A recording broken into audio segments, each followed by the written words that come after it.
خواب میں چاول پکانا دولت، خوشی یا نئی شروعات۔ بسم اللہ الرحمن الرحیم۔ السلام علیکم ورحمۃ اللہ وبرکاتہ۔ کیا آپ نے خواب میں دیکھا کہ چاول پکا رہے ہیں؟ یہ خواب عام سا لگتا ہے، مگر اس کے اندر رزق، خوشخبری اور تیاری کے راز چھپے ہیں۔ آئیں جانتے ہیں اس کی اسلامی تعبیر۔ خواب میں چاول پکانا اس بات کی علامت ہے اللہ تعالیٰ آپ کو نئے رزق، موقع یا خوشی کے لیے تیار کر رہا ہے۔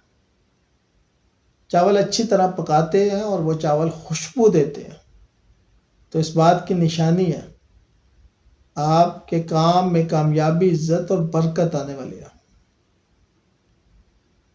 اگر آپ کسی اور کے لیے چاول پکا رہے ہیں تو اس کا مطلب ہے اللہ آپ کو دوسروں کے لیے خیر و برکت کا ذریعہ بنائے گا۔ خواب میں چاول زیادہ پک جاتے ہیں یا جل جاتے ہیں تو اشارہ ہے کہ آپ کو فیصلوں یا معاملات میں احتیاط برتنی چاہیے، اور یہ خواب وارننگ دیتا ہے کہ جلد بازی نقصان لا سکتی ہے۔ چاول پکاتے وقت خوشی محسوس کرتے ہیں، علامت ہے کہ زندگی میں کوئی نیا رشتہ یا آغاز آنے والا ہے۔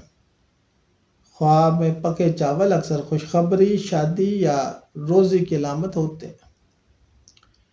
اگر خواب میں آپ چاول کسی کے ساتھ مل کے پکا رہے ہیں تو یہ ظاہر کرتا ہے کہ آپ کو کسی نیک انسان یا مددگار ساتھی سے اللہ ملانے والا ہے۔ اگر آپ خواب میں چاول پکا کر بانٹ دیتے ہیں تو بہت بابرکت خواب ہے۔ یہ ظاہر کرتا ہے کہ آپ کی دعائیں قبول ہونے والی ہیں اور آپ کے گھر میں رزق کی فراوانی ہونے والی ہے۔ شکریہ۔